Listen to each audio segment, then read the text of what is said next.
আসসালামু আলাইকুম, কেমন আছেন সবাই? তন্দ্রাবিলাস ব্লগে আপনাদের জানাই স্বাগতম। আজ বৃহস্পতিবার, সকাল এখন 10টার মতন বাজে। তো এখনও খাওয়া দাওয়া কিছুই কমপ্লিট করিনি, কারণ বাচ্চা কাচ্চা থাকলে হাজার রকমের কাজ বের হয়ে যায়। এটা ওটা করতে করতেই দেখা যায় যে সময় চলে যায়। তারপরে যদি তিনটাই দুষ্টু হয়, কথা না শোনে, তাহলে তো ধরেন যে আপনার জীবনে আর জীবন থাকবে না, সেটা শেষ হয়ে যাবে। এখানে চা হতে থাক, আমি আমার মেয়েটাকে একটু ঘুম থেকে তুলি, কারণ সে সকালবেলা ঘুম থেকে খেয়ে নাস্তা করে আবার ঘুম আসছে। তো এত সময় ধরে ঘুমালে আবার মাথাটা ধরবে, তো এই জন্য ওকে এখন আমি তুলে নিচ্ছি। তো ঘুম থেকে কি সহজে পোলাপান উঠতে চায়, প্রচণ্ড ডিস্টার্ব করে। সে আবার আমার চুরি টুরি পরে শুয়ে আছে। আমি তো আবার দেখতে শুনতে খুবই রোগা টাইপের, আমার সব কিছু গহনাপাতি অর্নামেন্টস বলেন, এটা আমার মেয়ের লাগে। আবার এটা হয়তো বা আপনারা আমাকে দেখলেই বুঝেন। আর বাচ্চা হবার পরে আরও শুকায়ে গেছি একদম। তো ঘুম থেকে উঠে গেছে, চলেন চাটা বানিয়ে ফেলি। তো চার তো পাতি দিয়ে রেখে গেছিলাম, তো দেখি যে কালারটা খুব সুন্দর আসছে। আর এদিকে ওই যে আম্মু পরোটা বানায় রাখছে, পরোটা দিয়ে একটু চা খেয়ে নিব, তাইলে হয়ে যাবে। আর এদিকে একটু সেমাইও করছে, সেমাইটা দিয়ে খেলেও পারতাম, কিন্তু ওই যে চা আছে, আর কোনো কথা হবে না। আর এদিকে আমার ছেলে এসে ডিস্টার্ব করতেছে, তাকেও আবার একটু দিলাম।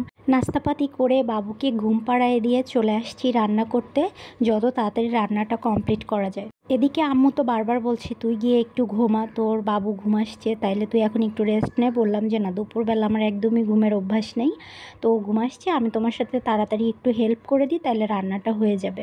যেহেতু আজকে সব রান্না আম্মুই করতেছে, আমি তো তাইলে অনেকটা ফ্রি, তাই না বলেন? তো চলেন যাই, আজকে একটু আবার গল্প করি।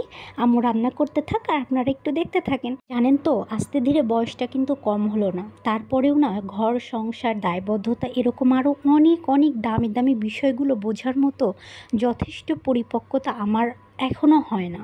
কেন জানি আমি চাইলেও আমি অনেক বিষয়ে দেখা যায় যে আমি পরিপক্কতা আনতে পারি না। আমি একটু ছটফটে চঞ্চল স্বভাবের, একটু আসলে অনেকটা, জানেন তো।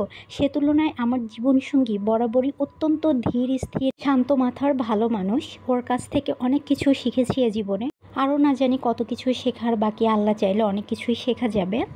আর যে কথাটা না বললেই না, সহযোগিতা খুবই পেয়েছি তার কাছ থেকে সব ব্যাপারে।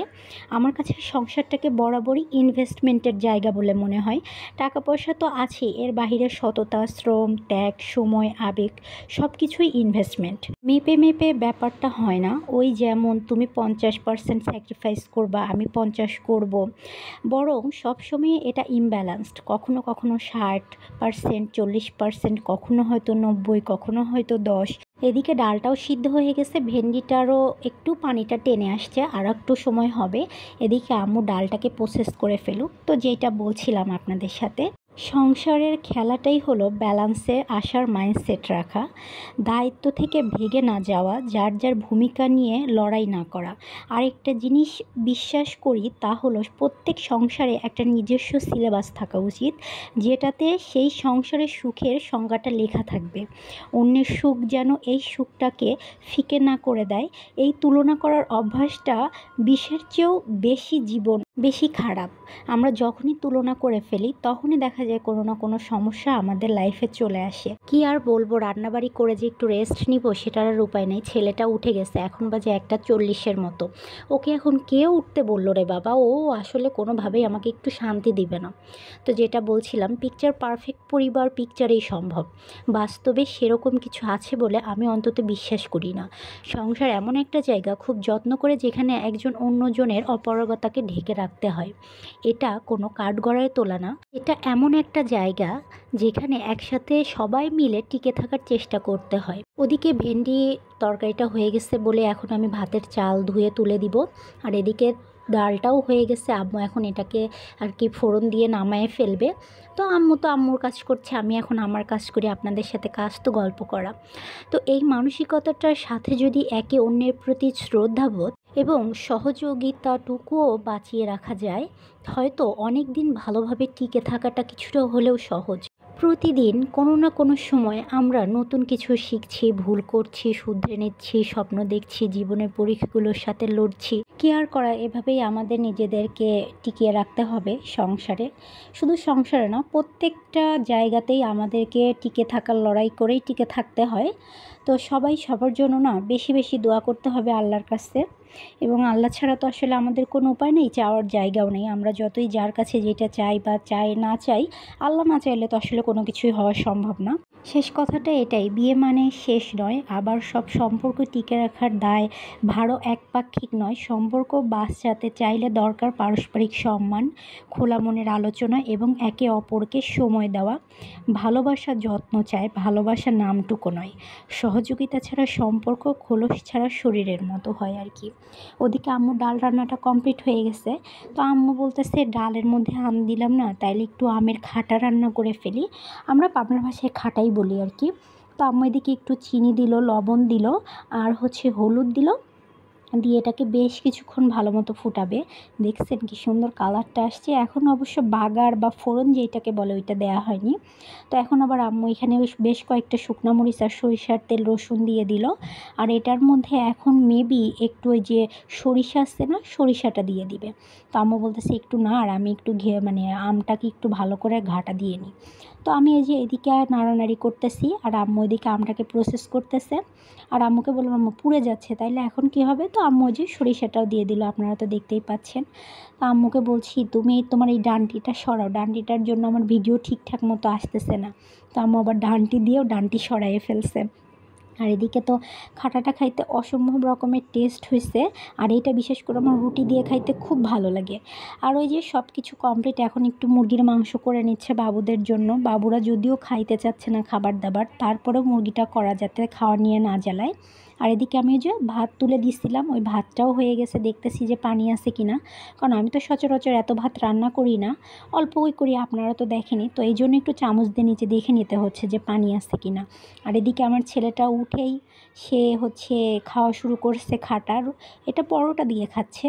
তো পরোটা দিয়ে কি আর খাটা ভালো লাগে? তো এমনি এমনি একটু দিয়ে রাখছি, সে একটু খেতে থাক। যত তাকে বিজি রাখা যায়, না হলে তো প্রবলেম।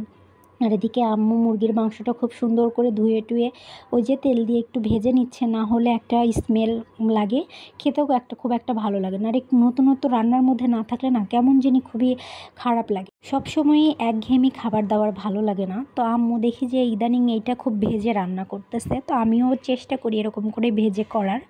আর এই যে তেলটা ছিল ওইটার মধ্যে আর একটু তেল অ্যাড করে পেঁয়াজ টিয়াজ দিয়ে একটু হালকা করে ভেজে নিল। আর এখানে প্রতিদিনের যে মশলাগুলো আমরা ব্যবহার করি ওগুলাই দিয়ে দিচ্ছে, আদা রসুন জিরা ধনিয়া গুঁড়া মরিচের গুঁড়া, আর একটু দেওয়া হয়েছে টমেটো পেস্ট। তো এইভাবে এটা এখন খুব সুন্দর করে আম্মু কষাবে। কষানোর পরে এটার মধ্যে দিয়ে দিবে মুরগি যেটা ভেজে রাখছিল। তো অলমোস্ট এখানে কষানো শেষ হয়ে গেছে। তো আম্মু বললো যে এখন তাহলে মুরগিটা দিয়ে দিই। তো বললাম দিয়ে দাও, কারণ এই মাংস তো বেশিক্ষণ রান্না করতে হয় না, তাহলে নরম হয়ে যাবে। আর এমনিতে তো ভাজা হয়েছে, অনেকটা সিদ্ধ হয়ে গেছে, তো এত আর কষাতে হবে না, একটু হালকা পাতলা করে কষালেই হবে। একটা কাজ করতে আসলে কি শান্তি আছে? এর মধ্যে যে কত কিছু বাচ্চা কাচ্চা করে ফেলে। এদিকে আমার ছেলে কত রকমের দুষ্টামি যে করে ফেললো, সে পটি দিল, পরিষ্কার করলাম, এই জন্যই মনে হয় ঘুমটা আসে নাই, না হলে তো এত সকাল সকাল সে উঠার বান্দা না। কি জানি বাপু পোলাপান নিয়ে আসলে ওদেরকে নিয়ে কিছু বলার কিছু নাই, বেশি প্রশংসা করার কিছু নেই, কখন কোনটা করে ফেলবে নিজেও টের পাবো না। এই আপনাদের সাথে না একটা কথা বলতেই ভুলে যাই, আপনারা অনেকেই আমাকে কমেন্ট করছেন যে আমার ভিডিওটা আপনাদের ভালো লাগছে বা আপনারা পছন্দ করছেন, আপনাদেরকে অসংখ্য অসংখ্য ধন্যবাদ। আপনারা কমেন্ট শেয়ার করলে আমার আসলেই সত্যি অনেক ভালো লাগে, আর আপনাদের কমেন্ট পড়তেও আমার অসম্ভব ভালো লাগে। এই যে একটু ছোট্ট করে প্রশংসা করেন, এতে মনে হয় কি আমি আসলে আবার নতুন একটা উদ্যম পাচ্ছি ভিডিও করার, বা আমার ভালো লাগছে এরকম। তো যাই হোক, আপনাদের প্রতি আমার চিরকৃতজ্ঞতা থাকবে, আপনারা যারা আমাকে পছন্দ করছেন বা দেখছেন। আর এই যে কথা বলতে বলতে আপনাদের সাথে সব রান্না কমপ্লিট হয়ে গেছে। এখন বাজে না রাত 9টা 9:30 মতন। তো আমার ছেলে কোনোভাবেই ঘুমাচ্ছে না, কিন্তু সে ঘুম থেকে উঠছে সেই 1:40 না 45-এর দিকে। তো এখন এটাকে ঘুম পাড়াবো, তো সে কোনোভাবেই ঘরের মধ্যে থাকবে না। তো আমি আমার মেয়েটাকে নিয়ে বাইরে আসছি যে ওরা একটু খেলতে থাকে, একটু টায়ার্ড হোক, দেন ঘুম পাড়াবো। তো চলেন আজকের ভিডিওটা এখানেই শেষ করছি। সবাই ভালো থাকবেন, সুস্থ থাকবেন, সাবধানে থাকবেন। কে কোথা থেকে দেখছেন অবশ্যই আমাকে জানাবেন। আমার ভিডিওটা ভালো লাগলে একটা লাইক কমেন্ট শেয়ার করে দিবেন, আর আমার চ্যানেলটাকে অবশ্যই সাবস্ক্রাইব করবেন।